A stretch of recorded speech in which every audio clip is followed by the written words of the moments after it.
മാർത്തോമ ചെറിയ പള്ളിയുടെ കീഴിലുള്ള കോതമംഗലം മാർബേസിൽ സൺഡേ സ്കൂൾ 73ാമത് വാർഷിക ദിനാഘോഷം ബെസേലിയൻ സെന്റ് തോമസ് ഹാളിൽ സംഘടിപ്പിച്ചു. മാർബേസിൽ സൺഡേ സ്കൂൾ 73ാമത് വാർഷിക ദിനാഘോഷം കോതമംഗലം മേഖലാ മെത്രാപ്പൊലീത്ത അഭിവന്ദ് ഏലിയാസ് മോർ യൂലിയോസ് ഉദ്ഘാടനം ചെയ്തു.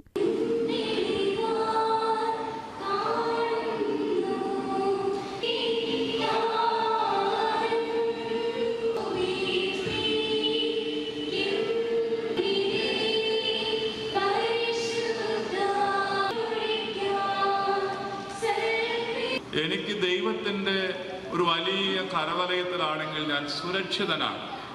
എനിക്ക് ലോകപ്രകാരം ഒരുപക്ഷെ നഷ്ടങ്ങൾ സംഭവിച്ചാലും എനിക്ക് ദൈവിക കരുതലും കാവലും ഉണ്ട്. ഇത് പറയാനാണ് കുട്ടികളെ പഠിപ്പിക്കേണ്ടത്. കുട്ടികൾക്ക് ഒരു എഞ്ചിനീയറിംഗ് ഡിഗ്രിയോ യൂണിവേഴ്സിറ്റിയുടെ സർട്ടിഫിക്കറ്റോ കൊണ്ട് കാര്യമില്ല. ഇതെല്ലാം കൊടുത്താലും ഇതിനപ്പുറമായിട്ട് കുട്ടികൾക്ക് മനസ്സിലാക്കേണ്ടത് മെറ്റീരിയൽ ബെനിഫിറ്റ്സ് ഒന്നുമല്ല അടിസ്ഥാനപരമായ കാര്യങ്ങൾ. എത്രമാത്രം ഉദാഹരണം വേണമെങ്കിലും പറയാൻ സാധിക്കും. നമ്മുടെ കുഞ്ഞുങ്ങളുടെ ഉള്ളിൽ പ്രകാശിക്കേണ്ടത് കുട്ടികൾ സ്കൂളിൽ നിന്ന് പഠിക്കുന്ന അറിവുകൾ മാത്രമല്ല, കുട്ടികൾക്ക് ലഭിക്കുന്ന ദൈവിക പരിജ്ഞാനമാണ്.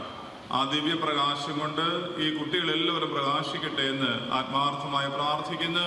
വികാരി ഫാദർ ജോസ് മാത്യു തച്ചേത്തുകുടി അധ്യക്ഷത വഹിച്ച യോഗത്തിൽ headmaster Saji K Jacob report അവതരിപ്പിച്ചു. സമ്മേളനത്തിൽ വെച്ച് പുണ്യശ്ലോകനായ ശ്രേഷ്ഠ കാതോലിക്ക ബെസോലിയസ് തോമസ് പ്രഥമൻ ബാവ അനുസ്മരണം നടത്തി. സഹവികാരി ഫാദർ നിയോൺ പൗലോസ് കറുകപ്പള്ളിയിൽ, തന്നാണ്ട് ട്രസ്റ്റിമാരായ K Joseph Karinkuttippurath, Eby Varghese Chelatt, Mar Basil HSS manager Babu കൈപ്പിള്ളിയിൽ, MBMM association secretary Saleem Cherian, MBIT secretary Binoy മണ്ണഞ്ചേരിയിൽ, MJSSA secretary PV Paulose, district inspector MJSSA Kothamangalam district Eby Njaliyath, PTA president Biju Varghese, ബാലസമാജം പ്രസിഡന്റ് ജോമൻ മാത്യു, വിദ്യാർത്ഥി പ്രതിനിധി ഇമാ മറിയം ജിബു തുടങ്ങിയവർ പങ്കെടുത്തു. തുടർന്ന് കുട്ടികളുടെ വിവിധ കലാപരിപാടികളും സമ്മാനദാനവും നടന്നു.